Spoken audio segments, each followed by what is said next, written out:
You know, I've never done this channel before. Talked about my taste in music, so seems like a good place to start, right? I had this weird thing where, as I was growing up, if I was doing a certain thing, I was hanging out with a certain person and I heard a song for the first time, I would then associate that song with that person. And every time I hear that song, particular song, it reminded me of a certain time or a certain place or with certain people. That was heavily implied sarcasm. I actually have talked about music before, so after the intro, let's try something a little bit different.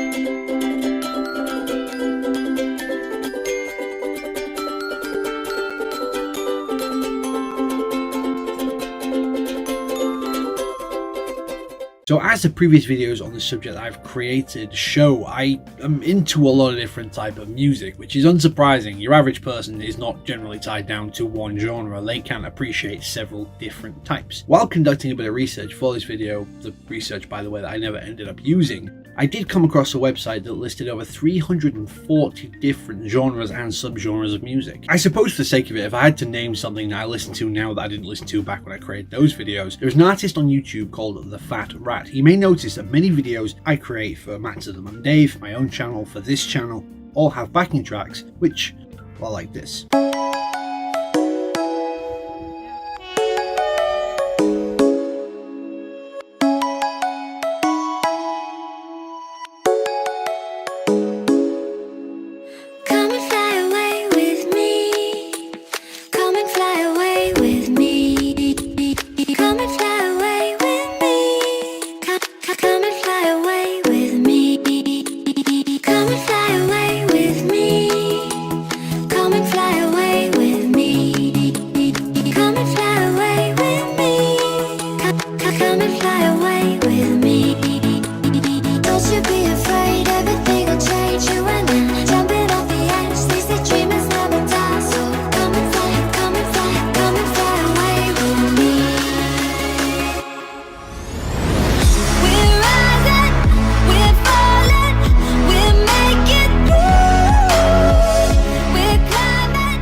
That's because the wonderful creator, The Fat Rat, allows his stuff to be used copyright free on YouTube as background music, and I started off using his stuff as background music and crediting, obviously. Then I just started listening to his stuff in general. Whenever a new song came out, I would listen to it again and again and again, and wasn't even aware I was into this sort of music. If I had to describe his type of music, it would be glitch hop, which is one of the most popular ways of describing his music and others like him. It's hard to put my finger on why I enjoy his music in particular, except it's, it's really well composed music, but I do find it quite atmospheric and quite scene setting. And of course I'm discussing music that I do like here, but it also raises the question, is there anything I don't like, any particular genres or types of music that I just think, wow, that's awful? Honestly, no. There's nothing I can think of that comes to mind that I would say, I hate it, or I severely dislike it. There's some music I just don't get. Things like death metal or something I just do not get. To me, it's just incoherent screaming. But at the same time, I don't discount it because I know people really enjoy it, and it's just like anything else. People like it, some people don't. I do enjoy rock music. There's a couple of new metal bands that I have liked in the past. If I had to name one type of music that I am quite into that's a little bit unusual, I guess, would be chiptune, which is, think of 8-bit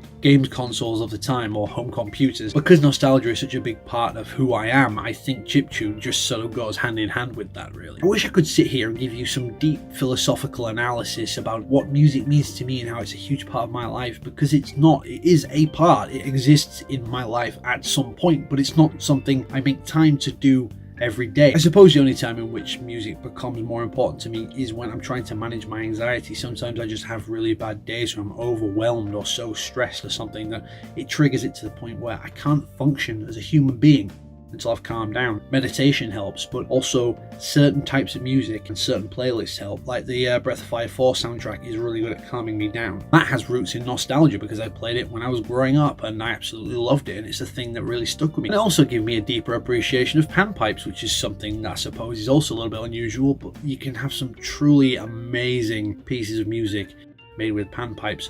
Also steel drums, I've noticed recently. I'm going to end by talking about Twitter. January 1st, 2019, I decided to listen to a band or a piece of music every day and then document it on Twitter with my thoughts about what I'm listening to. And so it went through January, continued into February, and I'm sure it went into March as well. And I did cheat on a couple of things because I counted YouTube videos, what I was listening to at the time, in a technical sort of sense. Yeah, that's what I was doing. But one thing I made sure to do was to listen to new bands and new genres. And I did that firstly by Googling a band I was a fan of and then just seeing bands that were similar, and then just kind of worked my way down from that, or asking friends who I know are into different types of music. Through that process, I found some great bands and some great pieces of music which I still listen to today on and off when I get a chance. If you happen to be interested in some of the things that I listened to during that process, I'll leave a link to that Twitter thread down in the video description below. But I think that's where we'll wrap things up today. So thank you very much for watching. Have a great day, and Brendan, we will see you, I think, on Friday.